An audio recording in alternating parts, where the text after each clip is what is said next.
택시나 부동산 중개업계에서 자주 등장하는 신종 IT 플랫폼과 기존 산업 간의 충돌 현상이 이제는 전문직 영역에서 격화되고 있습니다.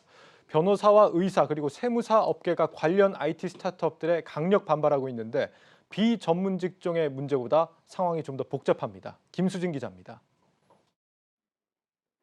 법률 플랫폼에 가입하여 활동하고 있는 바 소명자료 제출을 요청한다. 대한변호사협회가 지난 11월 변호사와 의뢰인을 연결해주는 앱 로톡 가입을 제재하며 회원에게 보낸 공문 일부입니다. 대형 포털과 똑같은 광고 플랫폼 역할에 오히려 저렴한 사업자 광고 수단인데 변호사 윤리장전 위반이라는 겁니다. 실제로 네이버에 성범죄 변호사라는 단어로 검색해 특정 로펌 홈페이지에 들어가면 한 번 클릭에 최대 11만 원가량을 사업자가 내지만 로톡은 클릭수와 상관없이 한 달에 25에서 50만 원을 냅니다. 뒤에 개업한 돈 없는 변호사 있잖아요. 죽었다 깨어나도 의뢰인이 저한테 오지 않습니다. 그거를 유일하게 해결해 줄 수 있었던 게 로톡이었거든요. 공공 플랫폼이라는 거. 그걸 만들고 싶은데 지금 딱 사설 플랫폼이 자리를 맡고 있고 그거를 도저히 넘어설 적이 없지 않습니까?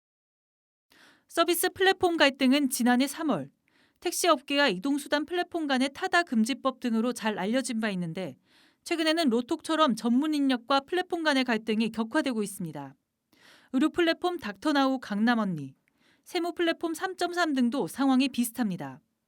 닥터나우는 비대면 진료, 처방, 약 배송 서비스에 대해 대한약사회와 강남언니는 성형 광고와 관련해 대한의사협회와 마찰을 빚고 있습니다. 각각 의약품 오남용을 조장한다. 불법 광고 소지가 있다는 겁니다. 3.3은 온라인 세금 조회 환급 서비스에 대해 자격 없이 세무 대리를 한다며 한국세무사회와 한국세무사고시회에게 고소당했습니다. 플랫폼을 운영하는 IT 스타트업은 시간 낭비라고 설명합니다. 이슈를 해명하는 데 IT 기술을 개발하는 시간을 뺏기는 데다 피해가 상당하다는 겁니다.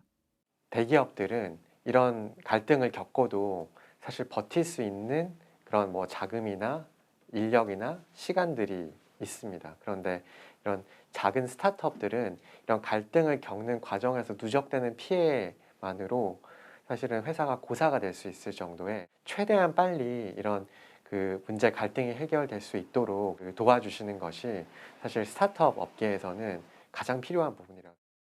최근 공정거래위원회는 변협 징계가 위반이라는 결론을 내렸지만 아직 헌법재판소 판결이 나오지 않은 데다 기존 갈등의 골이 깊어 크게 달라진 건 없습니다. 유니콘 기업 배출을 위해서라도 전문 인력과 IT 스타트업 간 갈등에 대한 빠른 해결책이 필요한 상황입니다. 한국경제TV 김수진입니다. 네, 성장기업부 유호성 기자 나와 있습니다. 유 기자, 이 전문직 플랫폼 문제 관련해서 정부가 이미 유권 해석을 내린 상태라면서요?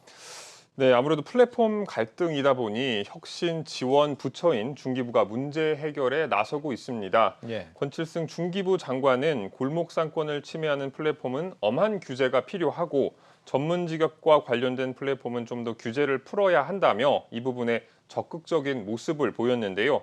법무부나 복지부 등 직역단체들의 주무부처들도 로톡과 강남언니 같은 플랫폼이 위법하지 않다는 유권 해석을 내리기도 했습니다.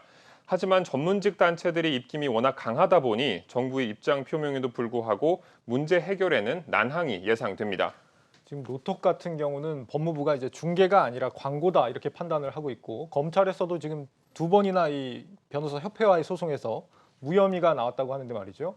그런데도 이 로톡에 가입하는 변호사 단체가 막 징계도 하고 막 이렇게 막아서는 상황이 계속되고 있는 상황인데 이 단체들은 어떤 게 문제라고 지적을 하는 겁니까? 그동안 사실 전문 플랫폼의 경우에는 법률로 플랫폼 등장 자체를 막아왔습니다. 변호사나 세무사, 의사 등 전문가 플랫폼 갈등 쟁점이 조금씩 다르기 때문에 최근 갈등이 가장 심한 로톡의 사례를 예로 한번 들어보겠습니다. 예. 아무래도 이 변호사 같은 경우에는 다른 직종보다 더 큰 공익성과 윤리성 이런 것들을 요구받고 있는 직종이지 않습니까? 그렇죠. 이 때문에 기존에는 의뢰인을 모으는 영업 활동을 하지 못하도록 법으로 제한을 걸어놨었고 제한된 범위 내에서 광고만 허용하는 실정이었습니다. 플랫폼을 통해 의뢰인을 모으는 행위들이 규제 없이 장려되면 변호사들은 과당 경쟁에 빠질 수 있고 이는 곧 법률 서비스 질의 하락으로 이어질 수 있다는 우려에서였습니다. 예. 이를 막기 위해서 현행법상 변호사 유상 소개 행위를 하지 못하도록 규제를 하고 있는데 이 로톡의 서비스가 이를 침해하고 있다고 보고 있는 겁니다. 그러니까 쉽게 말하면 전문 직종은 공익성을 좀 보호해줘야 되는 직종인데 법률 문제가 이제 특정 어떤 기업에 종속되거나 이래서는 안 된다 이런 주장을 하고 있는 거네요. 네, 그렇습니다. 로톡은 그러면 여기에 대해서 어떤 입장입니까?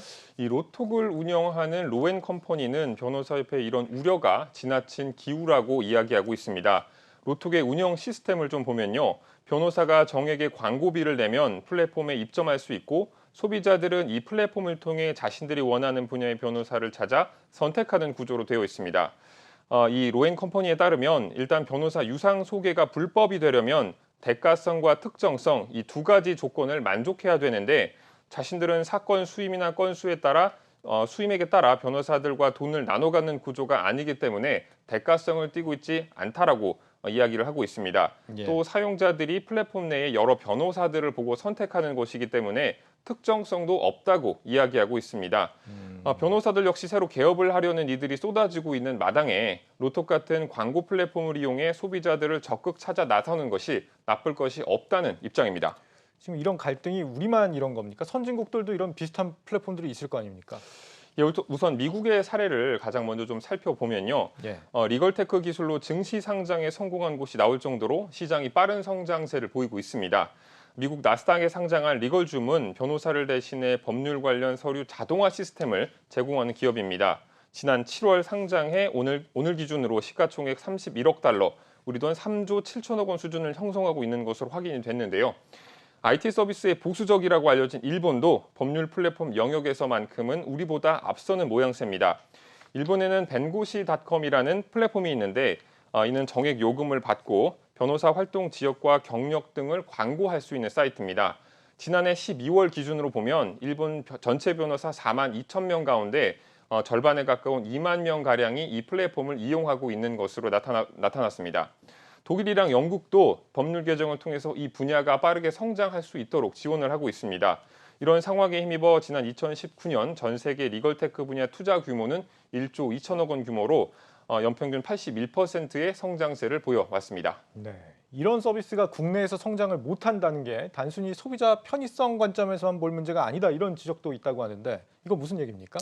예, 단순히 생각해보면 지금도 그렇게 큰 불편이 없는데 이런 서비스가 없다고 해서 얼마나 큰 문제가 생기겠느냐 뭐 이런 지적이 좀 나올 수도 있거든요. 예. 그런데 이 플랫폼의 속성을 생각해 본다면 꼭 그렇지만은 않습니다. 지금 보여드리는 표는 글로벌 기업들을 시가총액 순으로 정리한 겁니다. 1위부터 10위까지 살펴보면 10개 기업 가운데 5개 기업이 미국의 플랫폼 기업인 것을 알 수 있습니다. 미국 빅테크 기업들이 막강한 자본력과 기술력을 가지고 전 세계 이용자들을 꽉 잡고 있다 보니 유럽을 비롯한 다른 선진국들조차 이렇다 할 대항마를 키워내지 못하고 있는 상황입니다. 국가 간 장벽을 뛰어넘을 정도로 플랫폼 기업들의 확장성이 넓다는 걸 생각해 보면 새로운 기술을 받아들이지 않고 있다가 외부 세력에 의해 시장이 잠식될 수 있을 것이라는 우려가 충분히 나오는 겁니다. 이와 관련해서 전문가 이야기를 한번 들어보겠습니다. 유럽은 이러한 미국 빅테크들한테 초토화가 됐어요. 유럽 플랫폼, 빅테크 플랫폼이 없어요. EU에서 규제를 하는 거는 미국 빅테크 플랫폼과의 법률 전쟁을 하고 있는 겁니다. 구글세 도입하자고 하죠. 텍스예요, 조세. 그다음에 GDPR, 개인정보 보호로서 또 탄압을 하죠. 그다음에 저작권으로 탄압하죠. 공정거래로 탄압하죠. 뭐 이런 식으로 온갖 법률을 들어서 미국 빅테크들이 EU에서 장악하고 있는 막강한 시장 점유, 거의 독과점을 해소하기 위해서 노력을 하고 있는데 경제 전쟁을 해야지 법률 전쟁을 해서 이긴다는 건 어려운 거죠. 그래서